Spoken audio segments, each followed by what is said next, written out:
Hey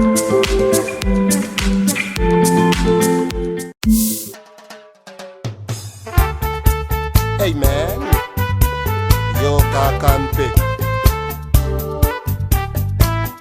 Africano, Africano, il est temps que tu te réveilles, il faut que tu travailles, oh yeah.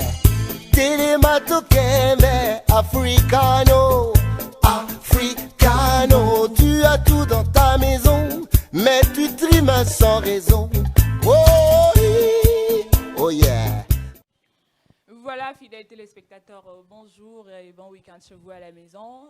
Nous sommes très heureuses de vous présenter ces nouveaux numéros de cette émission que vous affectionnez beaucoup, cette émission qui a trait à la culture. Fidèles téléspectateurs, encore une fois de plus, bonjour et bon week-end chez vous à la maison. Au menu de ce samedi, nous aurons notre première rubrique agenda culturel, bien sûr. Nous aurons aussi un élément de reportage, vu que la semaine a été vraiment chargée. Nous ne sommes pas permis de descendre vraiment beaucoup sur le terrain pour recueillir deux informations pour vous. Souffrez pour aujourd'hui, nous n'aurons qu'un seul élément de reportage et après nous aurons notre invité de ce matin, il s'appelle comme ça Destin Weragi, il est auteur, vous allez aller découvrir tout à l'heure les longs de l'émission, surtout ne zappez pas, restez branchés sur Face Télévision pour le compte de votre émission Face Culture, voilà.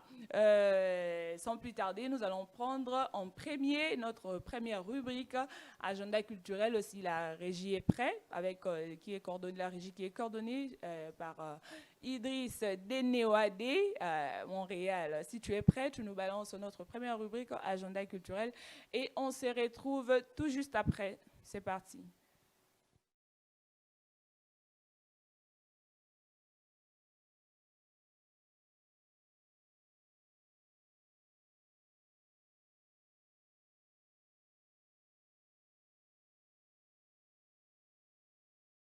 La troisième édition du festival de danse urbaine, contemporaine et traditionnelle, dénommé Sa Danse Festival, se tiendra du 26 au 27 novembre prochain à Bukavu. Zuckerberg Productions présente Sai Sai en spectacle le 25 janvier 2022 à l'Olympia de Paris. Matinée compte avec Jovita Songwa dans Jo Betelanga Lisolo aura lieu samedi 27 novembre 2021 dès 10h30 à 12h au siège des éditions Mabiki dans la commune de Kimbanteke. Jewels International School of Kinshasa présente la Cité-Théâtre de Marcante ce samedi 4 décembre à 18h dans la pièce Mbongwa Balong, un texte de Esconde. Droit d'entrée $5. La remise au prix Lokumu, troisième édition sur le thème le journalisme culturel et sportif, un des leviers pour l'édification de la RDC que nous voulons.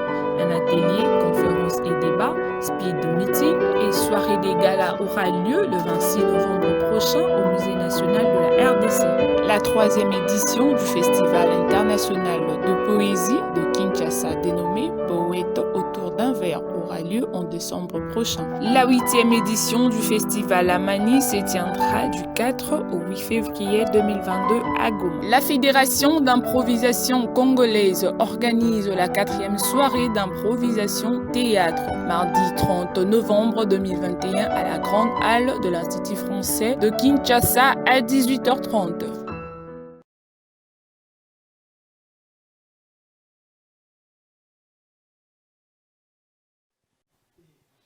Merci comme ça à la régie qui est coordonnée, je l'ai dit tantôt, par Idriss Deneoade. Je profite aussi de l'occasion pour saluer quelqu'un de très spécial. Il s'appelle Chéribin Mabia. Et pourquoi pas saluer mon manager d'Elam Pro, clin d'œil spécial à toi depuis quelque part, Olivier Diabanza, Nabosani Binoté, Papi Ludevo et pourquoi pas Cédric Emangue, le proprio Jolivine de la clin d'œil spécial à toi. Je l'ai dit tantôt au début de cette émission, pour ceux qui viennent de nous rencontrer tout de suite là, nous aurons un élément de reportage qui est dédié à la projection d'un film Bingo. Cette activité a été organisée en salle de spectacles à l'université William Booth. C'était le dimanche dernier. Je vous prie de suivre cet élément de la projection de film. Et si la réalisation est prête, c'est parti et on se retrouve tout juste après. Dans le film, j'étais accusé de meurtre, avoir assassiné, avoir ôté la vie de mes parents, de mon père en premier et puis ma maman en deuxième. On m'a enfermé tant de jours dans une cellule, on m'a torturé, on m'a causé des tours. Dans le film, j'ai occupé le rôle de l'inspectrice. J'ai incarné le rôle de l'inspecteur dans le film court-métrage intitulé Bingo.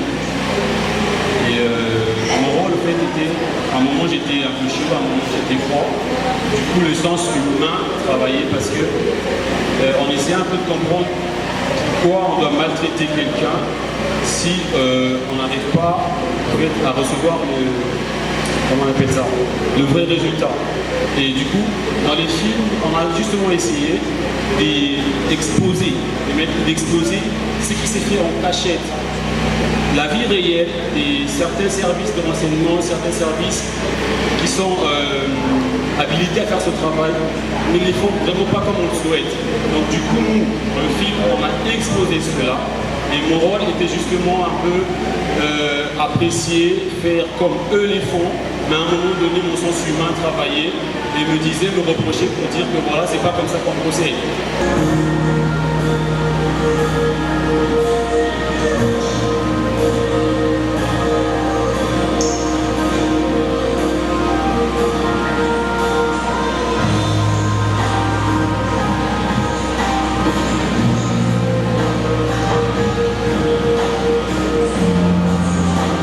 D'accord, c'est pas grave. Fais ton travail, moi je compte sur toi. Ok? Mais non, je ne sais pas mentir. Ok? Prends, c'est vrai. Alors, fais ton travail. Moi je compte sur toi, ok? Qu'ils reconnaissent qu'il est ou pas. Ok? Tu les feras jusqu'à ce qu'ils reconnaissent tes bavures. C'est bon.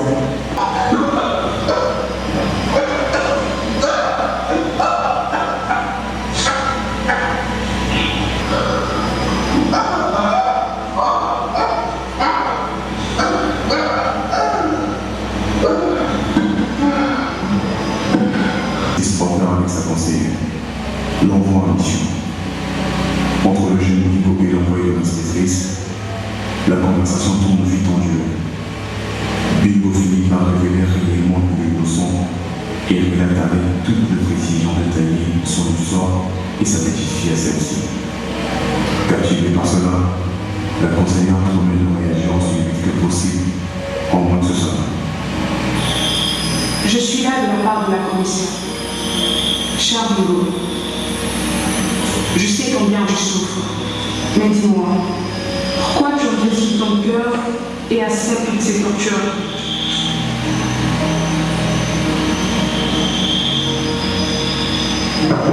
Je sais pour rien, madame.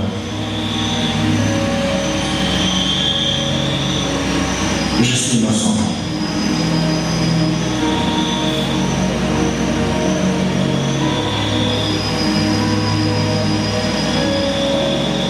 C'est la famille de la belle-mère qui m'accuse de tout. Car je ne suis pour rien. C'est ta belle-mère, la femme qui est décédée récemment? Oui, c'est ma belle-mère. La femme de mon papa. Et ta maman, elle est où? Elle aussi, elle est décédée. J'avais encore 6 ans. J'aime pour me rappeler de tout. Mais tout ce que je sais, c'est ma belle-mère qui a bousculé les escaliers. Et on m'a aussi à mon père qu'elle est tombée de lui-même.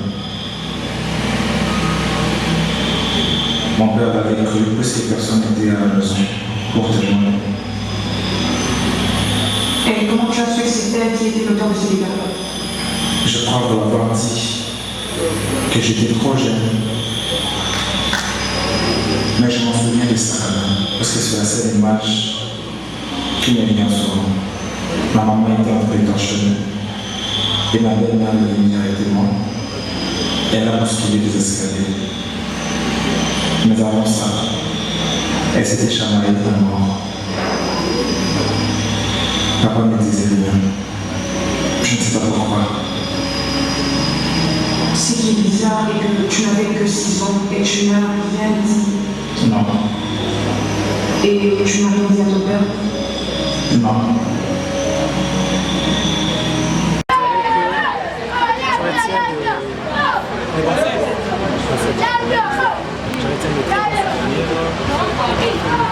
Nous n'avons pas respecté vraiment l'air.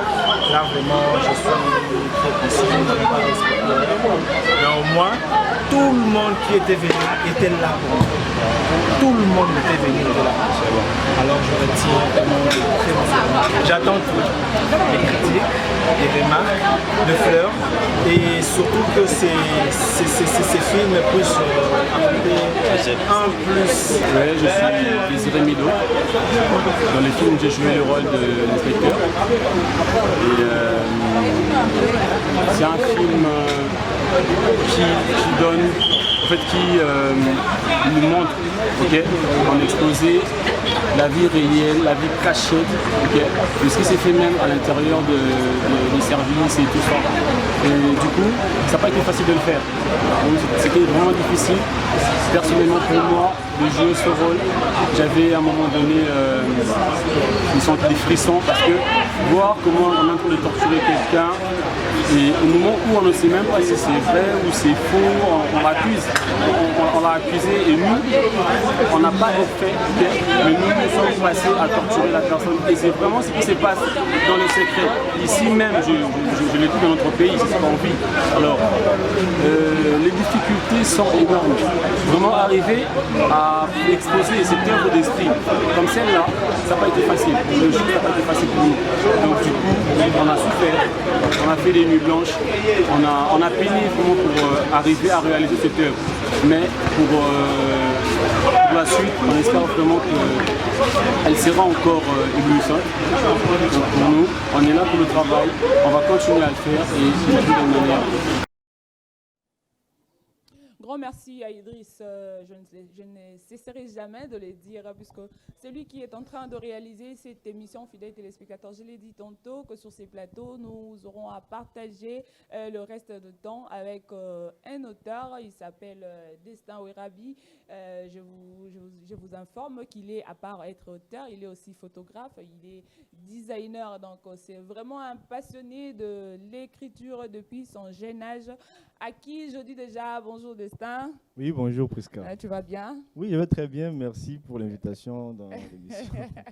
Vraiment, Face Culture est là pour vous et pour beaucoup tant d'autres artistes aussi, donc, puisque la littérature, l'écriture en fait aussi partie. Aujourd'hui, nous avons voulu essayer un peu de changer un peu de registre, puisque l'autre fois, on a eu à passer avec des films, des dessins animés, mais cette fois-là, je me suis dit, bon, pourquoi pas inviter quand même un auteur, un écrivain pour parler de la littérature. Merci beaucoup pour l'invitation. Merci et beaucoup. Que nous réserve cette belle surprise,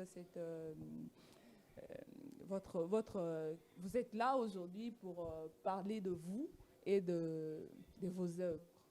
Oui. Est-ce que vous pouvez aider nos téléspectateurs, puisque moi je vous ai présenté en tant qu'auteur, designer, mais quand même vous-même vous êtes mieux placé pour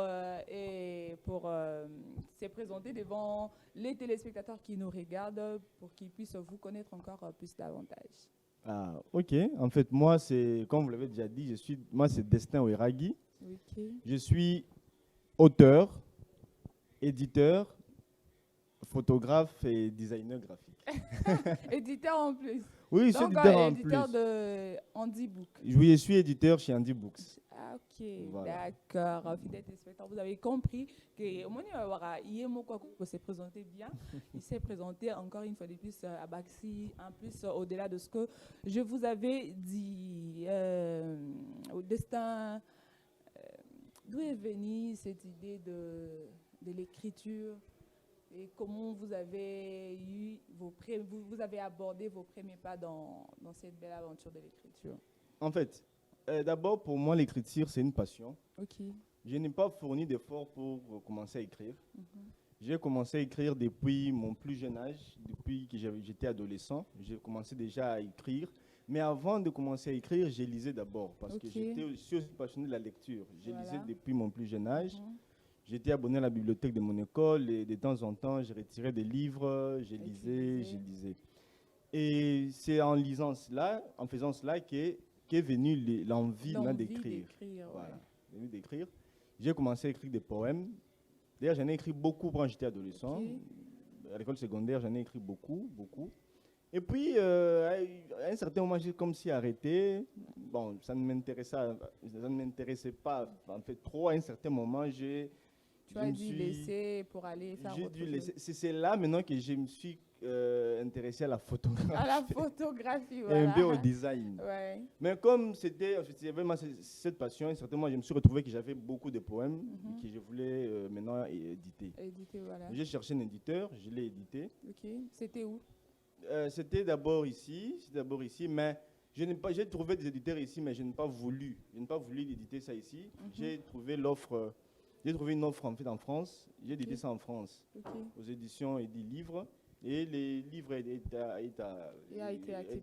accepté et a été publié. Et plus tard, j'ai publié mon deuxième recueil aux éditions Mikanda. Donc, le premier recueil, ça s'appelle Vers des jours plus lumineux.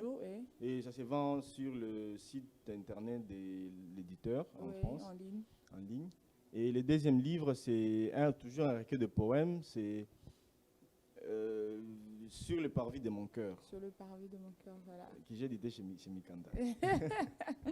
Sur le parvis de mon cœur. Donc, au total, vous avez déjà combien d'ouvrages sur le marché de la littérature? Après, sur le parvis de mon cœur, j'ai maintenant publié mon premier recueil de nouvelles qui s'intitule Les ombres des midis. Donc, jusque-là, j'ai déjà publié 3 livres. Et bien qu'il y a d'autres projets en cours, mais jusque-là, sur le marché, il y a 3 de mes livres. Et quand vous vous mettez à écrire avec la volonté, le courage et puis l'envie de publier, c'est à quelle cible que vous projetez vos œuvres? En fait, j'écris normalement pour tout le monde.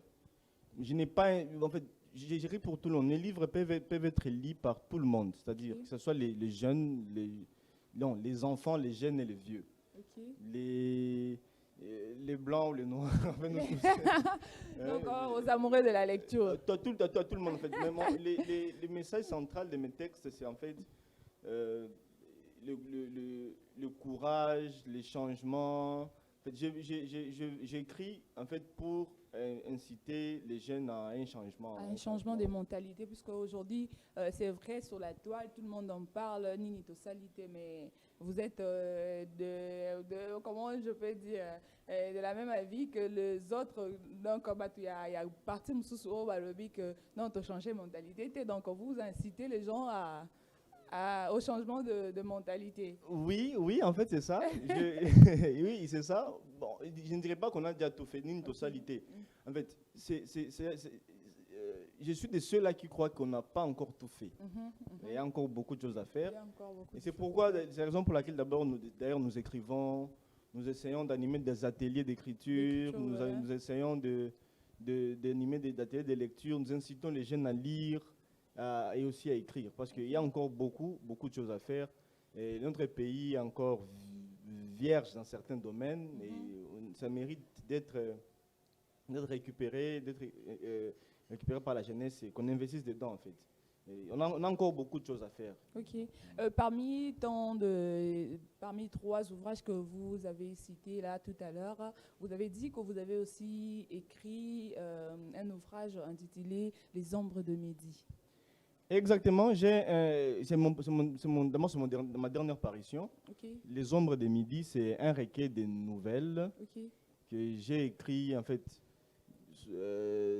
dans différents endroits parce que pendant l'écriture de cela, j'ai voyagé un peu partout et à chaque endroit où je me retrouvais, j'écrivais. Et voilà, aujourd'hui, ça fait un livre. Ça fait un livre. Et pourquoi vous avez opté pour intituler ces livres Les Ombres de Midi? Bon, en fait, d'abord, quand on lit les titres, ça paraît comme... Ça paraît un peu, donc on ne sait pas comprendre. Donc, puisque vous êtes là, j'aimerais éclaircir à vous, que vous puissiez éclaircir aussi la lanterne à vos lecteurs, puisqu'ils peuvent acheter les livres, mais sans pour autant comprendre vraiment le fond, même seulement avec l'intitulé du livre. Donc, puisque vous êtes là, essayez un peu de les expliquer pourquoi les Ombres de Midi et c'est quoi les Ombres de Midi. En fait, si j'essaie d'expliquer, les gens ne vont pas lire.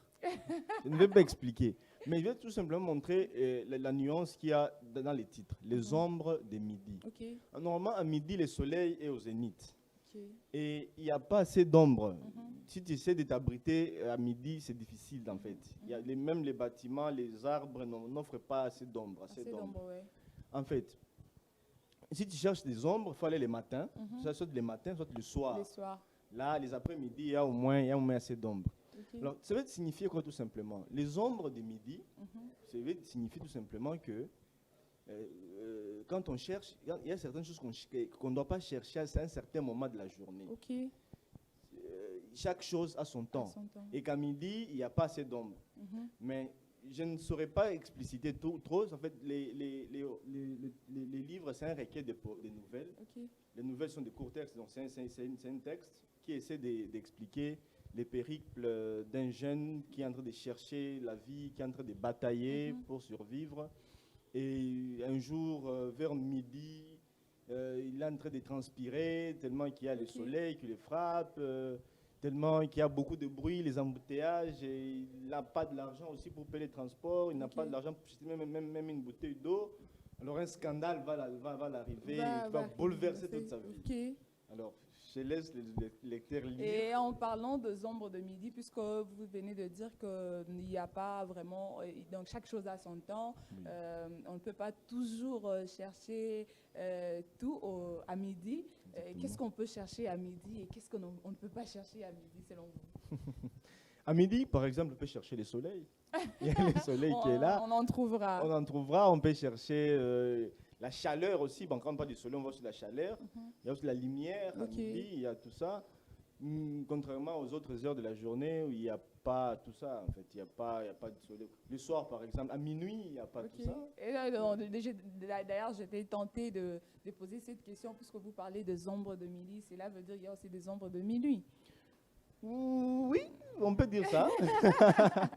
On peut dire ça parce que à minuit, il y a aussi la lune. Bon, pas tous les jours, mais on a aussi la lune. Et la lune crée aussi des ombres. Des ombres de minuit. Enfin, tout dépend de la compréhension de chacun. Tout dépend de l'interprétation de chacun.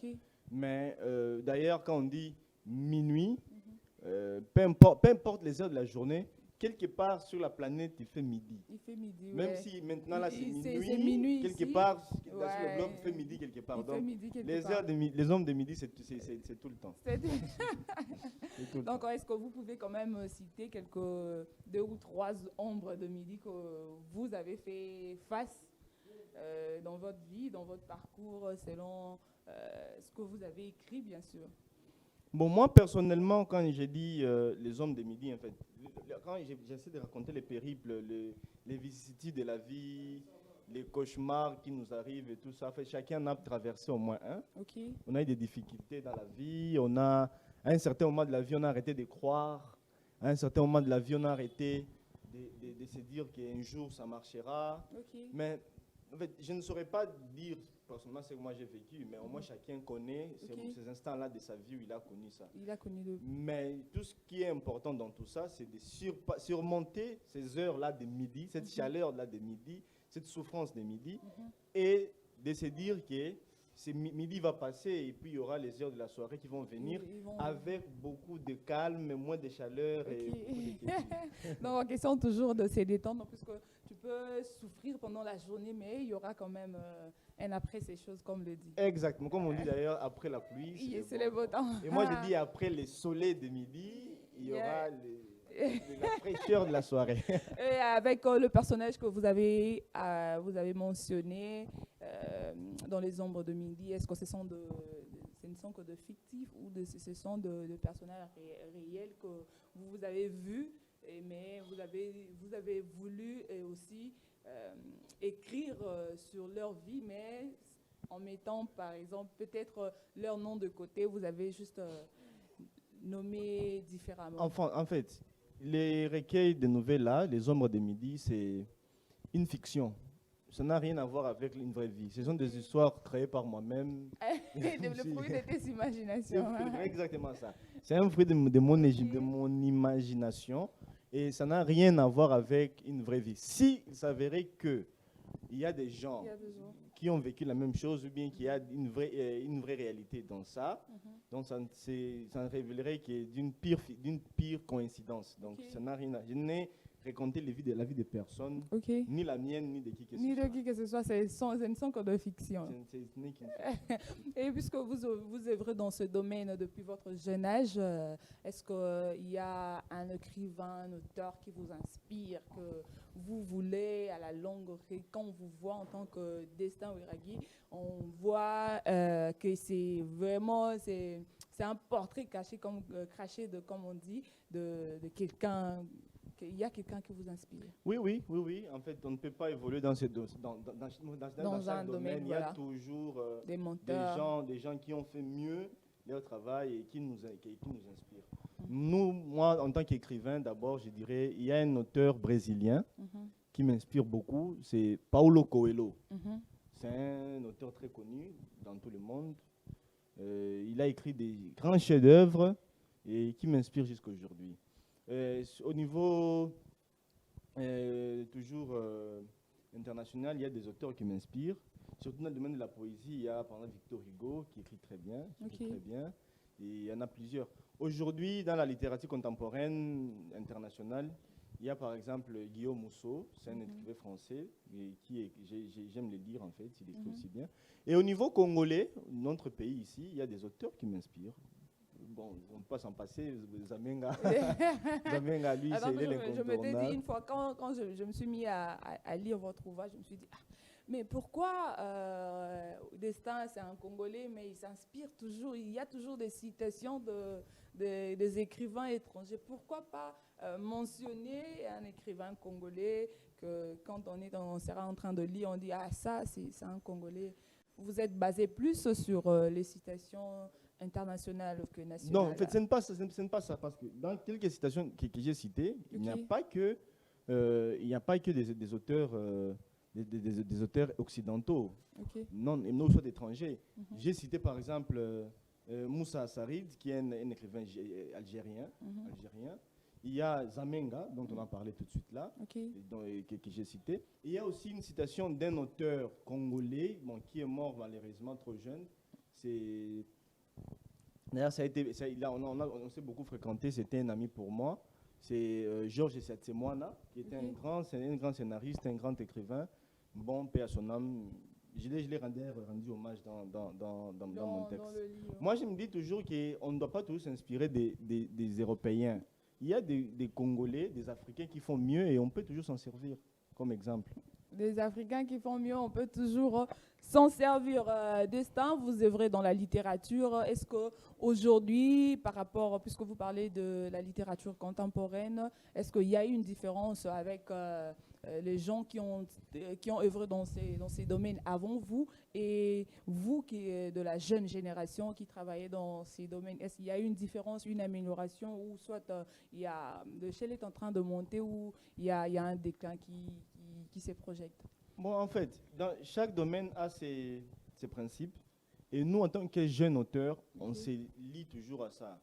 On ne peut pas aller à la contre des principes, des normes qui ont été préétablis. Comme la poésie, par exemple, la poésie classique qui a ses normes, tout ça. l'écriture d'un roman a ses normes et tout ça. On ne peut pas aller en dehors de cela. Mais ce que je voulais dire par rapport à ça, par rapport à votre question, c'est que aujourd'hui, par rapport à avant, il y a la mondialisation qui est arrivée. Okay. Aujourd'hui, on peut publier son texte. On n'a pas besoin d'un éditeur. Aujourd'hui, on peut s'auto-éditer. Il y a ce qu'on fait de l'auto-édition aujourd'hui qui n'était pas peut-être avant.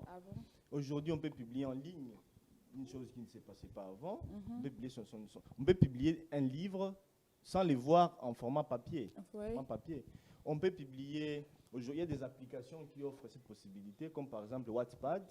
C'est une application où on peut écrire un texte et le publier là-bas, avoir des commentaires. Est-ce que ça n'a pas des inconvénients à la longue, puisque les papiers, c'est les papiers. Wattpad peut, comme Facebook, oui, ça c'est vrai, ça c'est vrai. Les inconvénients, il n'en manque pas. Dans chaque chose, même dans le livre papier, il y a aussi des inconvénients. Aujourd'hui, il y a des éditeurs qui brûlent des livres, qui broient des livres parce qu'ils ont imprimé beaucoup et puis ils n'en ont pas besoin. On va en faire quoi? On va broyer. Mais la version électronique offre la possibilité à ce qu'il n'y ait pas beaucoup de déchets. Aujourd'hui, on parle aussi des déchets, la pollution de la terre. Alors, la version électronique offre cette possibilité-là de limiter les déchets. Donc, parce qu'il y a des livres, tu lis, tu finis à lire, tu te dis, mais j'ai fini, mais on fait quoi? Il va y avoir des livres jetés dans la poubelle, tout ça. Et alors, surtout que dans notre pays, c'est un peu difficile de lire tout un livre déjà tu vois, au long aussi, donc au boire en osso. C'est ça en fait. Mais moi, je ne suis pas de ceux-là qui prennent cette méthode-là de jeter. On ne doit pas jeter un livre.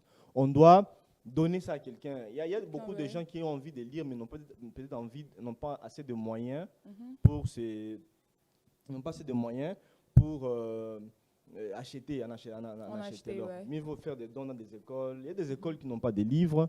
Mieux vaut faire des dons dans des écoles. Mieux vaut faire des dons dans des centres de formation, d'encadrement de la jeunesse, des orphelinats et tout ça. On peut donner des livres en fait. Ok. Destin Oueragui, puisque nous sommes en train de parler des ombres de midi. C'est à quel moment, à quelle heure que vous écrivez plus? Ouais, c'est ça, c'est un problème. Hein. Quand on vit dans une ville comme Kinshasa, où il y a beaucoup de bruit, il y a beaucoup de tapage, des bars dans chaque coin, des églises et tout, c'est pas facile de se concentrer. Alors, moi, j'ai opté pour une méthode très simple. J'ai écrit très tôt le matin avant que les gens ne se lèvent. À 4 heures, je me réveille vers 4 heures, 3 heures. Au moins, tout le monde est calme, dort. Et là, je suis au calme, j'écris jusqu'au petit matin, vers 6 heures, 7 heures, j'arrête. Comme ça, je vais à mes occupations quotidiennes sans aucun problème. Ok, Destin Oueragui. On est difficile à dire, hein? Vraiment, d'ailleurs, ça me tente de poser une question. Oui, des pères ou des mères? De pères ou de mères. Ou des mères. De pères et de mères. En fait, si mon nom, c'est un nom d'un Congolais de père ou de mère. En fait, j'aime cette question. En fait, mon nom est un peu compliqué. À chaque personne qui me pose cette question, je demande toujours. En fait, au Congo, il y a environ plus de 450 tribus, plus de 450 dialectes qui se parlent, mais on ne les connaît pas tous. Hein. En fait, il y a beaucoup de langues qu'on ne connaît pas, beaucoup de tribus qu'on ne connaît pas. Et en fait, mon nom, c'est un nom congolais. Ça étonne beaucoup de gens parce que ça semble comme si c'était un nom étranger. Destin Oueragui. Les autres ont même du mal à prononcer. En fait, c'est ça. C'est un nom congolais vraiment. Pour ceux qui ont déjà voyagé à l'intérieur du pays, ils connaissent ce nom facilement. On connaît ça, c'est donc. En tant qu'écrivain, auteur, quelles sont les difficultés que vous rencontrez le plus actuellement en écrivant des livres ou soit en éditant des livres? Bon, en fait, les premiers problèmes qui semblent un peu évidents, c'est l'électorat, trouver un lectorat. Beaucoup de gens, en fait, en général, on dit que les Congolais ne lisent pas, n'aiment pas lire. D'ailleurs, on dit que si tu veux cacher un truc à un noir, il faut le marquer dans un livre. Mais moi, je ne crois pas. J'écris, je publie mes livres et je trouve facilement des lecteurs. Tu vas voir, je publie sur Facebook, j'annonce la sortie de mon livre bientôt. Il dit non, mon livre sera publié bientôt. Il me dit comment je vais avoir ça? Il y a des feedbacks, gens qui ont envie de lire. Non, envoie-moi un exemplaire, envoie-moi 2, envoie-moi autant. Et les gens lisent. Bon, cela semblerait être un problème, mais vraiment, ce n'est pas un problème. Mais moi, je dis plutôt, en tant qu'auteur et éditeur à la fois, les plus grands problèmes aujourd'hui des auteurs congolais, c'est la distribution des livres à l'intérieur du pays. Okay. On a du mal à distribuer les livres partout dans les provinces. Et quand on publie un livre, tu vois, quelqu'un t'appelle par exemple des Bumba, des Lissala, des Likasidi. Donc, comment je veux voir ton livre? Alors, on n'a pas une chaîne de distribution, qui puisse permettre cela. Alors, on se fie souvent à des amis pour t'envoyer des livres là-bas. Bon, ça marche, mais pas vraiment. C'est ça les grands problèmes en fait au Congo pour le moment. Dans ce recueil de nouvelles, Les Ombres de Midi, vous avez parlé de beaucoup de nouvelles à l'intérieur. Vous avez mentionné, il y a des titres. Qu'est-ce qui vous a inspiré à écrire tous ces nouvelles-là? En fait, ma première inspiration, c'est notre quotidien. En fait, quand on vit au Congo en général, on ne peut pas manquer quoi écrire. Non, ça jamais. C'est ça. Donc, on a beaucoup de choses à écrire. Quand tu te réveilles le matin, il y a des bagarres ici par là, il y a des conflits, gens qui se battent, il y a des receveurs qui se taquinent avec leurs clients, il y a des escrocs. On vit dans un pays, comme on dit, c'est un pays littérature. En fait, le pays lui-même est littérature. On ne peut pas manquer à écrire dans un pays qui est le nôtre. Moi, je tire mon inspiration dans notre vécu quotidien. J'observe, je suis un grand observateur en fait, je vois la manière dont les gens vivent, ça m'inspire.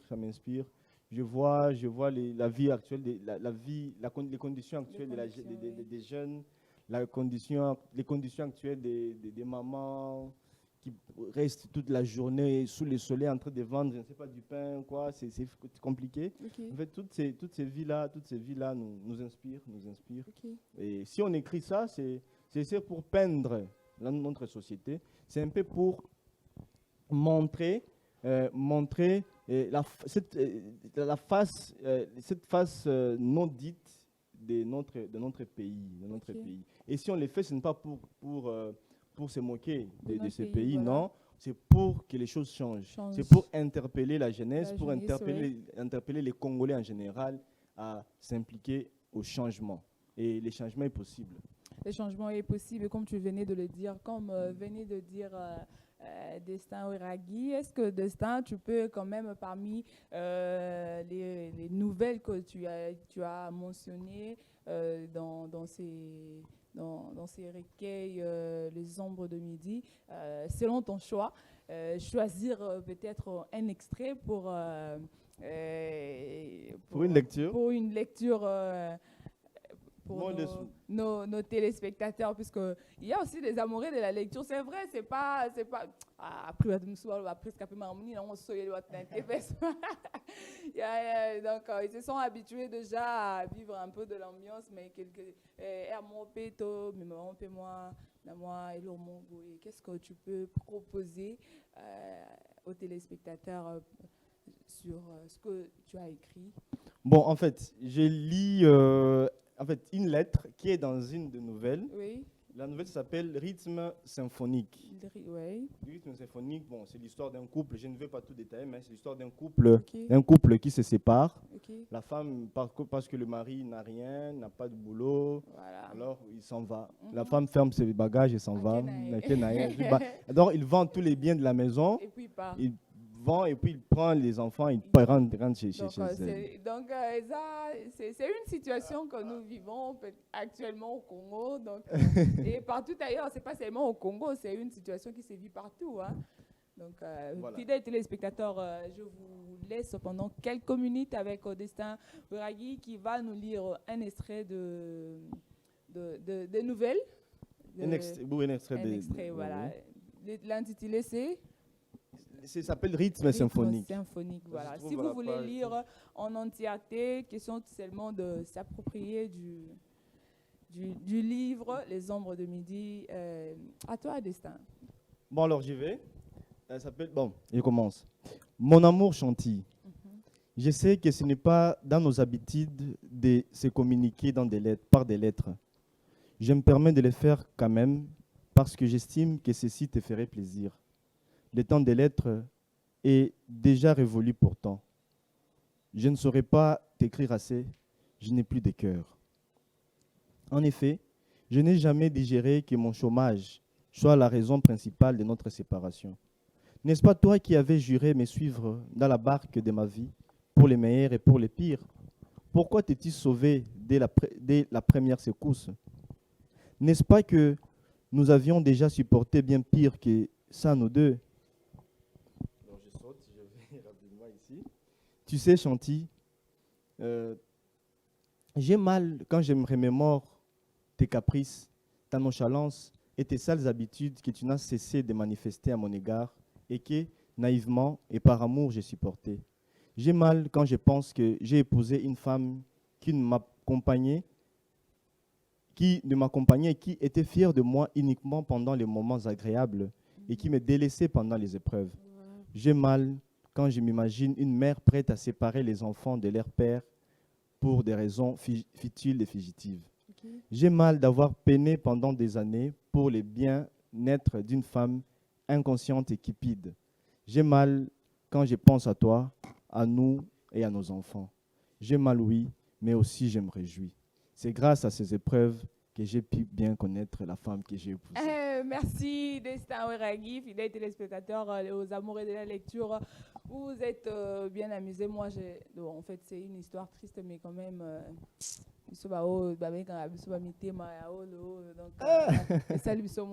Chantilly, vraiment pourquoi tu as fait ça à ton homme. Destin Weragi, je reviens vers toi. Nous tendons déjà vers la fin de cette émission. Est-ce que, en tant que auteur, tu peux lancer un mot à ceux qui veulent, de la nouvelle génération, qui veulent s'élancer à l'écriture? Qu'est-ce que tu peux leur dire? Bon, à ceux qui veulent se lancer dans l'écriture, je ne peux que les encourager, principalement les jeunes. En fait, nous avons besoin, nous sommes un grand pays, nous sommes d'ailleurs, on dit que certains disent les premiers pays francophones du monde, d'autres disent les deuxièmes. En fait, nous sommes parmi les grands pays francophones du monde. Mais malheureusement, aujourd'hui, ce sont les pays de l'Ouest qui renferment beaucoup d'écrivains africains. Oui. Il n'y en a pas assez ici chez nous. Les grands écrivains africains sont les Sénégalais, les Ivoiriens, les Guinéens. Alors que nous, qui serions normalement les grands, les premiers, nous n'en avons pas assez. Alors c'est pourquoi c'est un appel que j'ai fait à tous les amoureux de la lecture, à tous ceux qui veulent se lancer dans la lecture, de se lancer, d'écrire. Ce pays a besoin de vous, ce pays a besoin des hommes de lettres, ce pays a besoin de lire vos livres. Nous devons écrire l'histoire de notre propre pays. Sans cela, personne ne viendra écrire notre propre histoire. L'histoire que nous savons de notre pays, principalement de la colonisation, ça a été écrit par des Blancs. Pas par des Blancs, ce sont les Blancs qui sont venus nous coloniser, qui ont écrit notre histoire. C'est malheureux et c'est absurde en fait. Nous devons prendre les choses en main et écrire notre histoire nous-mêmes. Donc, je ne peux que les encourager, vous tous qui nous suivez. Écrivez des bons livres. Écrivez encore, écrivez et surtout lisez. Surtout ça, lisez aussi. lisez. Ça commence par la lecture d'abord et puis ça finit par l'écriture.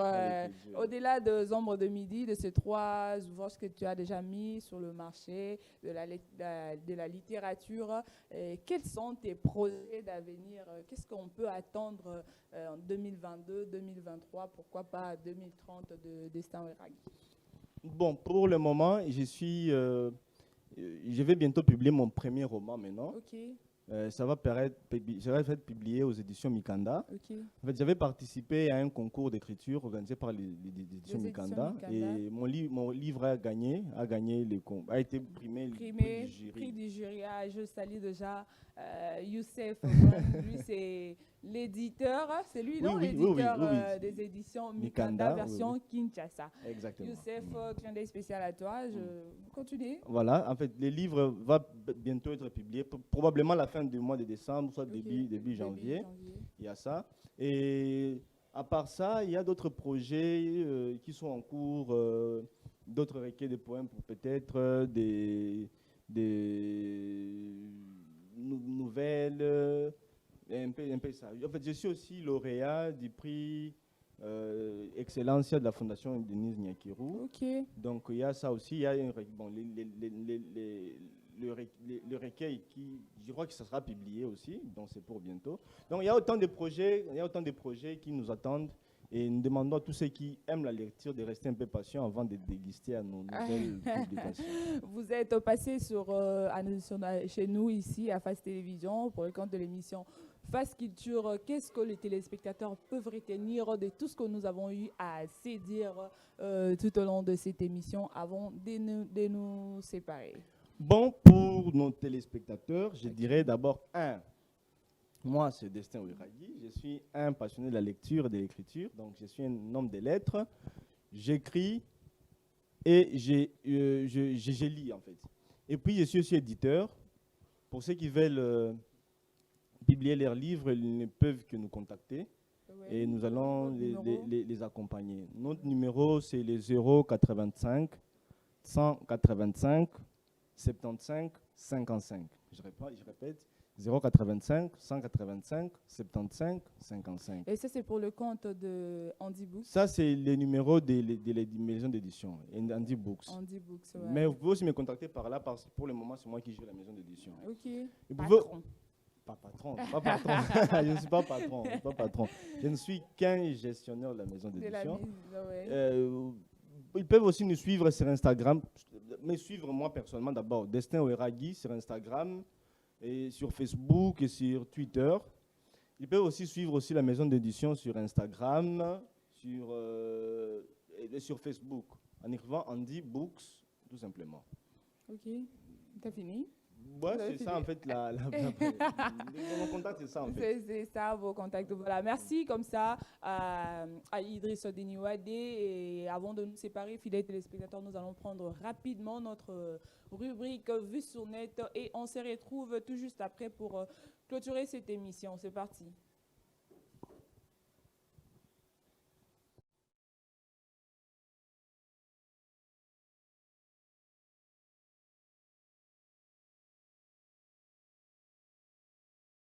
Pour les comptes de son projet théâtre de marionnettes en balade dans nos rues, la Cité Théâtre de Marcotte a poursuivi dimanche 15 novembre 2021 son marathon dans le district de Moamba, plus précisément dans la commune de Matete. Au centre des activités dominicales, deux spectacles autour de l'actualité de l'heure ont été présentés, soit la congolité et la dot, afin de stimuler une interaction directe avec les publics qui ne connaissent pas le théâtre de marionnettes. Ce n'était pas facile de jouer nos spectacles devant un public qui ne connaît pas de marionnettes. Ceci nous a permis d'acquérir une expérience et un défi auquel nous allons nous mettre dans le prochain jour, a dit Esconde, metteur en scène et directeur technique de la Cité Théâtre de Marcotte à la fin du spectacle. Avant d'ajouter, nous sommes en train de nous battre au bec et ongle pour lancer officiellement le projet du théâtre de marionnettes en balade dans nos rues et ont pour objet non pas d'avoir plus de 100 spectateurs, mais de faire connaître cet art à la population. Il faut le préciser que ces deux spectacles joués sont le fruit du travail de l'atelier animé par la Cité Théâtre de Marcotte. Pour le metteur en scène au compte d'un projet rémunérateur, sur scène on a noté la présence des comédiens suivants: Chardi Massamuna, Nadine Mbombo, Yann Anakambi et Kelvin Dikoki, sous la mise en scène de Esconde. Durant cette année 2021, la CIE Théâtre de Marquante a lancé 3 projets en essai qui seront exécutés officiellement en 2022. Durant cette année 2021, la CIE Théâtre de Marquante a lancé 3 projets en essai qui seront exécutés officiellement en 2022. Les 3 projets sont Marionnettes en service de désenclavement au milieu périurbain, projet rémunérateur Lonalelo, Bukalelo,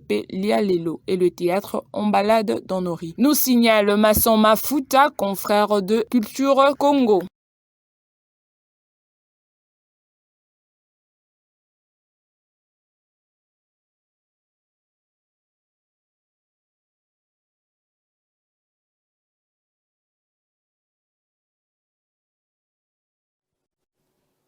Merci Idriss Denis Wade, Miss Piatalo à Montréal, clin d'œil spécial à toi.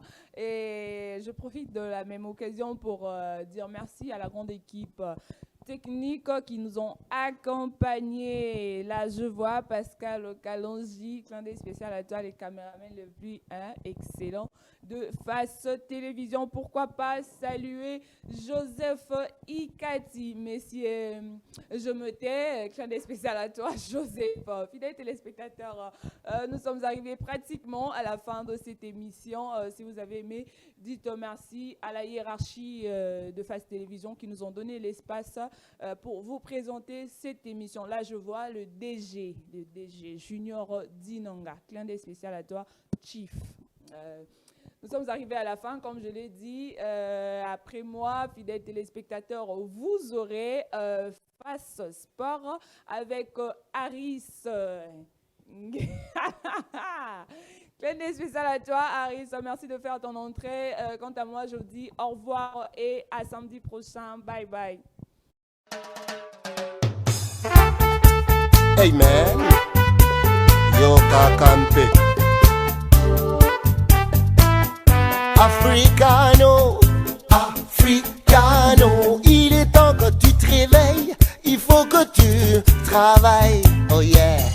Télémato Kembe, Africano.